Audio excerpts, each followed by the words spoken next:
Assalamualaikum warahmatullahi wabarakatuh. Kembali lagi di channel Victoria Story. Sebelum menonton, jangan lupa untuk klik tombol like, subscribe, dan klik tombol lonceng agar kawan-kawan bisa mendapatkan notifikasi dari cerita selanjutnya. Pagi itu, di rumah Ervan sedang kedatangan tamu.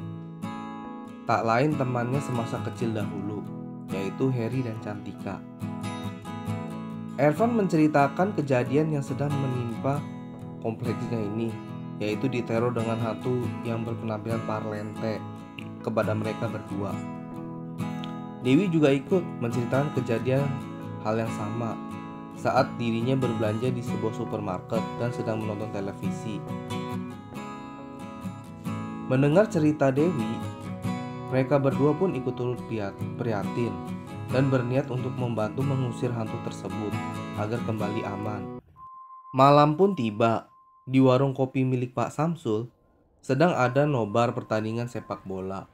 Kebetulan yang disiarkan adalah pertandingan Liga Inggris. Para penontonnya juga sebagian besar adalah anak muda. Gol! Teriak semua para pengunjung di warung kopi. Dan beberapa saat kemudian terdengar suara yang amat mencekam dan mengerikan.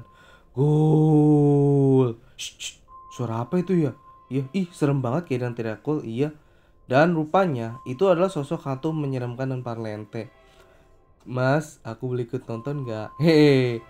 Ini kan tim sepak bola kesayangan saya. Hah? Apaan tuh? Hah? Setan parlente! Kata semua pengunjung yang ada di warung kopi milik Pak Samsul. Mereka semua pun berlari dari warung kopi, termasuk pemiliknya. Dan mereka berempat pun mengendap-endap di balik pohon dan berjalan memasuki warkop milik Pak Samsul. Mereka semua pun menggeledah seisi warung kopi. Dan saat yang bersamaan, Cantika pun juga merasakan hal yang serupa seperti yang dialami para pengunjung itu. Iya, hawa di warkop ini pun gak enak. Seperti ada penghuni tak kasat matanya. Iya, dia khawatir kalau sosok parlente itu pun tiba-tiba muncul. Dan benar saja, sosok hantu parlente itu pun muncul di hadapan Cantika. Cantika pun ketakutan. Dan seperti inilah wujud sosok yang dibilang kepada teman-temannya itu. Sosok hantu mengerikan dan parlente yang juga sedang diburu oleh warga. Tapi warganya sendiri takut.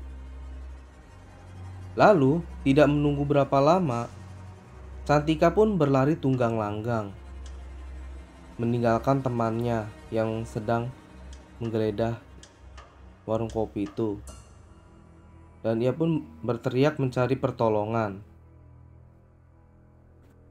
Dan langkahnya pun berhenti saat Cantika bertemu dengan seorang pria. Dan pria itu biasa dipanggil Pak De Junet oleh warga kompleks sekitar. Pak De Junet pun bertanya kepada Cantika, Hei, kenapa kamu lari-larian begitu? Ada setan pak, setan parlente, pokoknya serem banget. Apa? Setan parlente? Di mana kamu ngelihatnya? Di warkopnya Pak Samsul pak. Bener pak, sumpah serem banget, tolongin saya pak. Saya hampir aja pak mau diterkam sama dia pak. Ya sudah, kamu gak usah takut.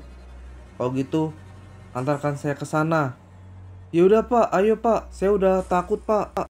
Sesampai di sana, Pak De Junet meminta Cantika dan teman-teman untuk tenang.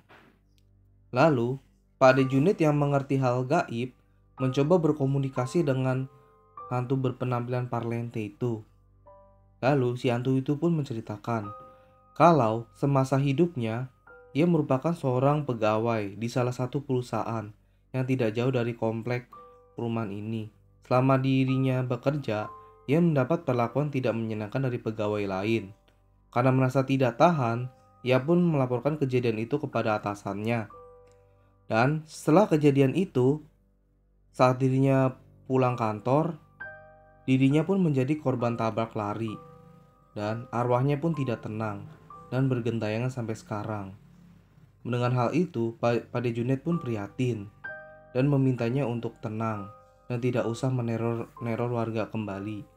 Dan saat yang bersamaan, sosok itu pun menghilang, diiringi dengan Pak De Junet yang membaca doa, dan komplek pun kembali kondusif lagi. Dan demikianlah pada cerita kali ini. Jika kalian suka, jangan lupa untuk klik tombol like, subscribe, dan klik tombol lonceng.